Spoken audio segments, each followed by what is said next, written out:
Welcome to today's story. We'll learn English through the inspiring life of Swami Vivekananda, a man who taught the world to believe in themselves. His words, arise, awake, and stop not till the goal is reached, will fire up your heart and improve your English as you listen. Let's dive into his powerful journey. The birth of a legend. Imagine a young boy born in a small town in India who would one day inspire millions across the globe with his wisdom, courage, and love for humanity. This boy was Swami Vivekananda, a man who changed how the world saw India and its spiritual heritage. Swami Vivekananda wasn't just a monk. He was a thinker, a leader, and a fighter who taught us how to live with purpose, strength, and kindness. Born as Narendra Datta on 12th of January 1863 in Kolkata, India, he grew up in a family that taught him deep values, discipline, and compassion. His father, Vishwanath Dutt, was a successful lawyer, and his mother, Bhuvanari Devi, was a deeply spiritual woman. From the very beginning, Narendra was special, a mix of intelligence, curiosity, and fearlessness. Narendra was not an ordinary child. He was energetic, mischievous, and bold.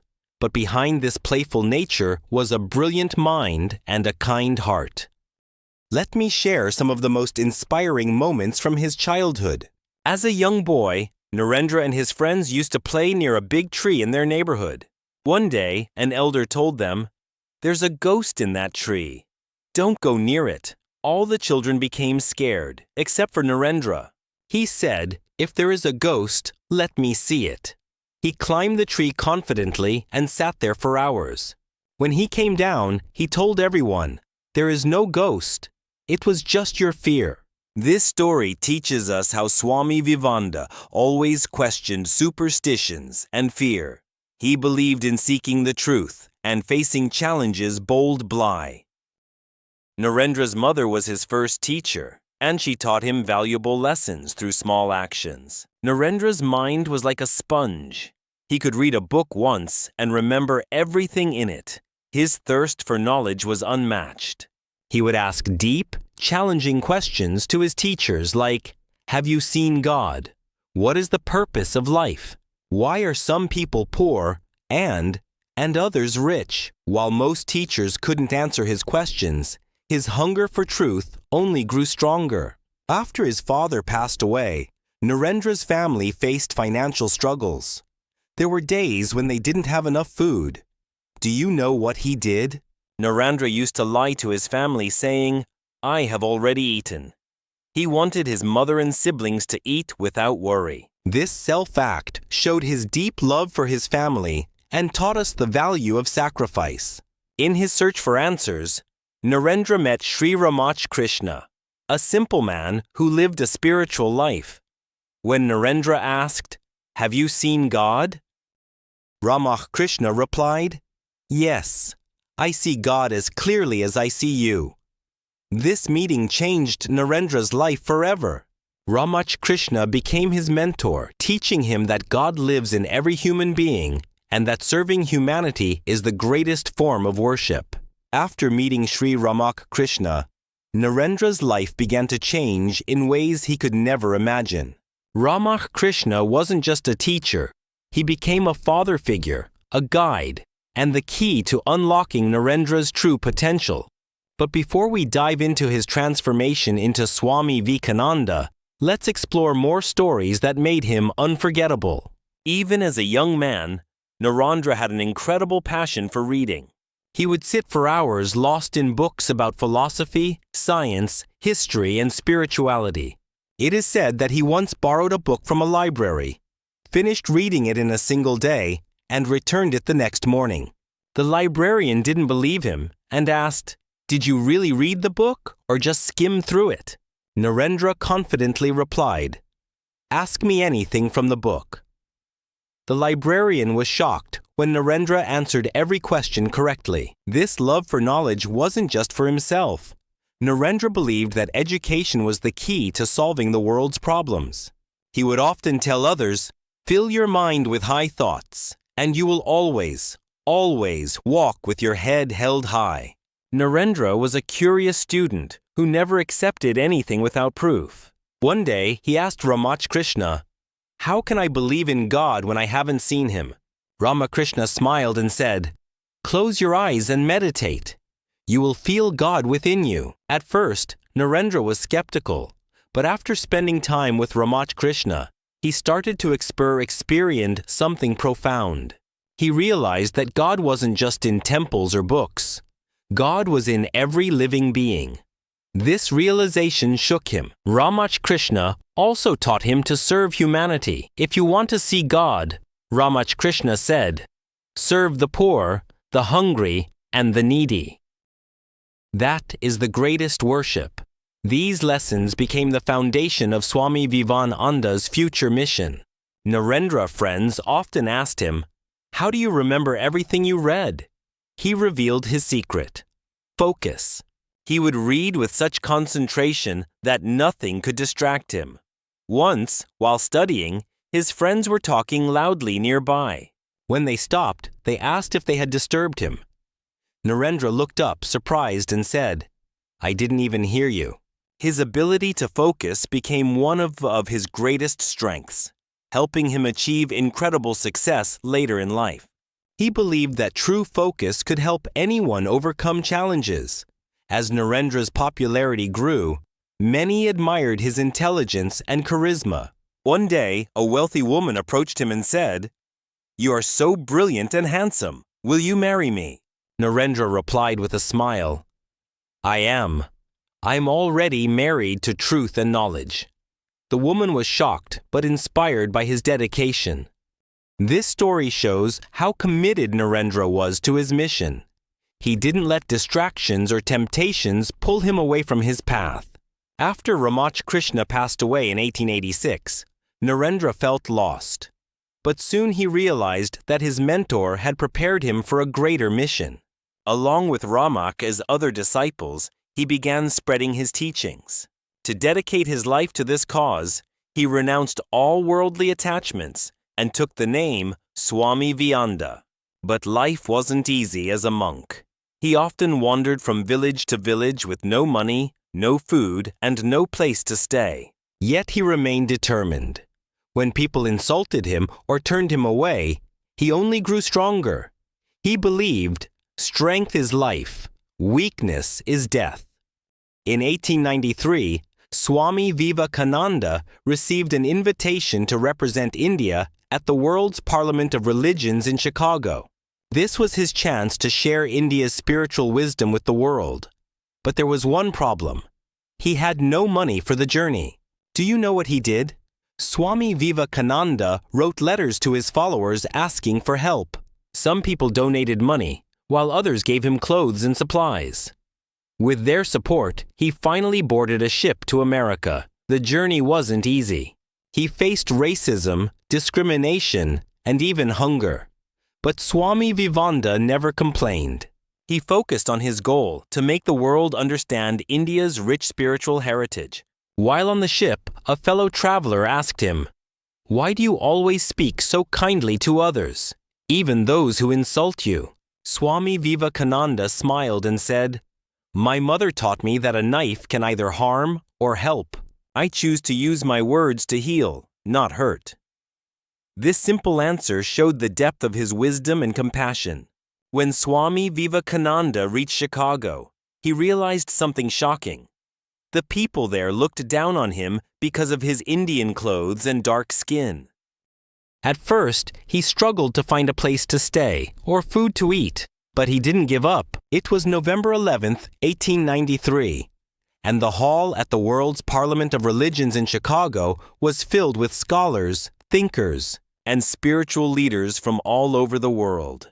The event was prestigious, and every speaker came with prepared paid notes and polished speeches.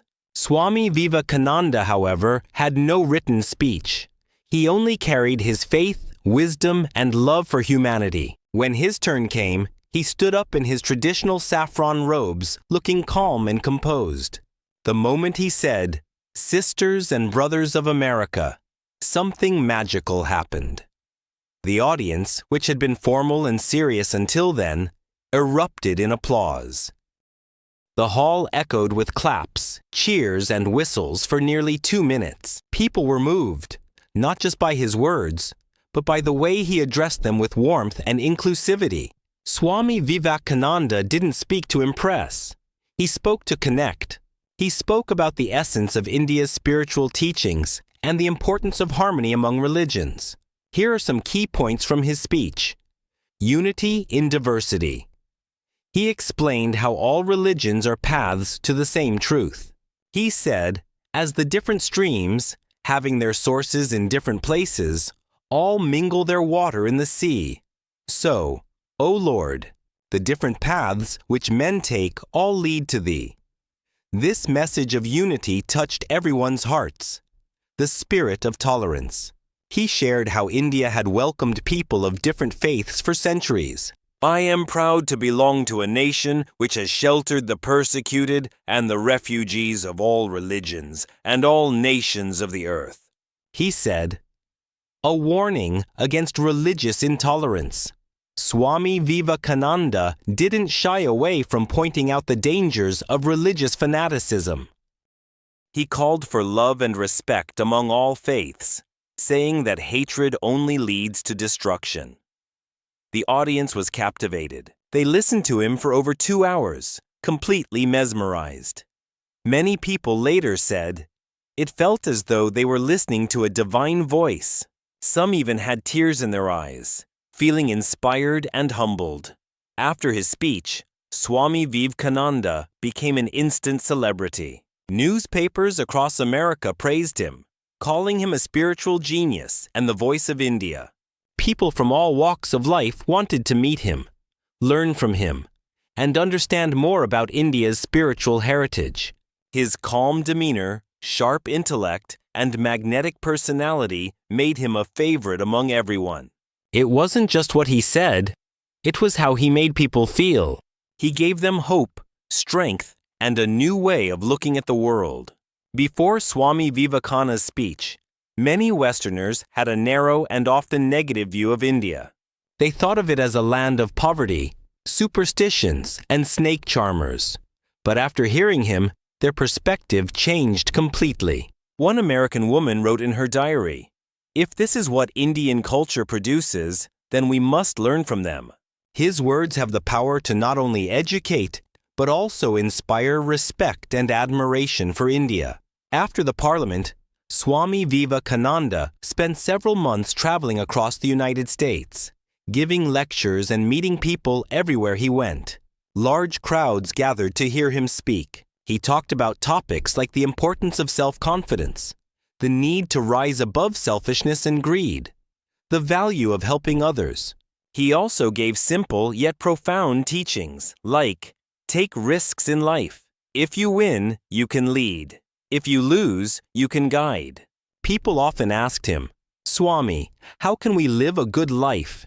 He would reply, the best way to live is to serve others. Love and service are the highest forms of worship. While Swami Vivekananda was admired by many, not everyone welcomed him warmly. Some teachers and religious leaders in America felt threatened by his popularity. They tried to discredit him by spreading false rumors. But Swami Vivekananda never reacted with anger or hatred. Instead, he smiled and said, criticism is the price of greatness. It only makes me stronger. One evening, after a long day of lectures, Swami Vivekananda was walking in a park when he saw a poor man sitting under a tree, shivering in the cold. Without hesitation, he took off his own shawl and gave it to the man, saying, you need this more than I do. This small act of kindness touched everyone who witnessed it. Swami Vivekananda's greatness wasn't just in his words, it was in his actions. Swami Vivekananda believed deeply in the power of young people. He often said, you are the creators of your own destiny. Believe in yourself, and you will be unstoppable. When someone asked him, what is your advice to the youth? He replied, be fearless, work hard, help others. He encouraged them to dream big and never give up, no matter how hard life gets. After winning the hearts of the West, Swami Vivekananda knew his mission was far from complete. His journey was not just about inspiring others. It was about transforming humanity and awakening the sleeping spirit of his beloved India. He returned to his homeland in 1897, greeted by thousands who saw him as a hero, a symbol of strength and wisdom. Swami Vivekananda was deeply pained by the poverty, suffering, and lack of self-confidence in his country, but he believed in the potential of every Indian. At a gathering, he thundered, "Arise, awake, and stop, not until the goal is reached." This simple yet powerful call became a mantra for the youth of India. He urged people to break free from superstition, fear, and passivity. He said, "You are the makers of your own destiny. Stand up, be strong, and take responsibility for your life." Swami Vivekananda believed that education was the key to India's revival. But for him, true education was not just about books and degrees. He said, "Education is the manifestation of the perfection already in man." He dreamed of an India where every child had the opportunity to learn, grow, and achieve greatness. Swami Vivekananda had a way of explaining life in the simplest and most profound words. Some of his teachings include: 1. Focus on the present. Do one thing at a time, and while doing it, put your whole soul into it, to the exclusion of all else. He taught people to stop worrying about the past or future and focus entirely on the present moment. 2. Embrace challenges. In a day when you don't come across any problems, you can be sure that you are on the wrong path. He saw obstacles as opportunities for growth. 3. Be fearless. Strength is life. Weakness is death. He constantly reminded people that fear is the greatest enemy. 4. Lifelong learning. Learn as if you were to live forever. Swami Vivekananda believed that every day is an opportunity to learn and grow. Swami Vivekananda didn't just preach, he lived by his words. One of the most inspiring stories from his life happened during a lecture in Kolkata. A young man approached him and said, "Swami, I want to achieve greatness, but I don't know how." Swami Vivekananda smiled and replied, "Take up one idea. Make that one idea your life. Think of it. Dream of it. Live on that idea. Let your brain, muscles, nerves, and every part of your body be full of that idea, and just leave every other idea alone. This is the way to success." The young man followed his advice and later became a successful businessman who credited Swami Vivekananda for changing his life. Swami Vivekananda believed that spirituality was the foundation of a strong life. But for him, spirituality wasn't about rituals. It was about service, love, and selflessness. He often said, "You have to grow from the inside out. None can teach you. None can make you spiritual. There is no other teacher but your own soul." He practiced what he preached. Once, during a drought, Swami Vivekananda worked day and night to distribute food and water to the starving villagers. When asked why he was doing this, he replied, "Serving others is the greatest worship." Many people wondered how Swami Vivekananda managed to do so much in his life. What was his secret? He once revealed, "The secret of life is to have no fear and no distractions. Be fully present in everything you do." He also emphasized discipline and focus. Think deeply, but don't overthink. Worrying doesn't solve problems, actions do. Work hard and trust the results to come. As Swami Vivekananda traveled across India, he continued to inspire millions. His health, however, began to deteriorate due to overwork. Despite this, he never stopped. He believed his mission was more important than his own comfort. He told his disciples, "It is not life that matters, but the courage you bring to it." Even if I die tomorrow, my work will live on. On the 4th of July 1902, Swami Vivekananda passed away at the young age of 39. But even in his final moments, he was calm and full of wisdom. Before his passing, he meditated deeply and told his disciples, "I have done my work. Now it is time for me to leave. Be strong, be fearless, and serve others." Swami Vivekananda's life was short, but his impact was eternal. His teachings continue to inspire people worldwide. He showed us how to live with courage, compassion, and purpose. His words remain a guiding light for anyone seeking greatness. All the powers in the universe are already ours. It is we who have put our hands before our eyes and cry that it is dark. Swami Vivekananda's life proves that one person can change the world with determination, faith, and love for humanity. His story is not just history, it is a living lesson for all of us. Let his life inspire you to rise above your fears, dream big, and make a difference in the world.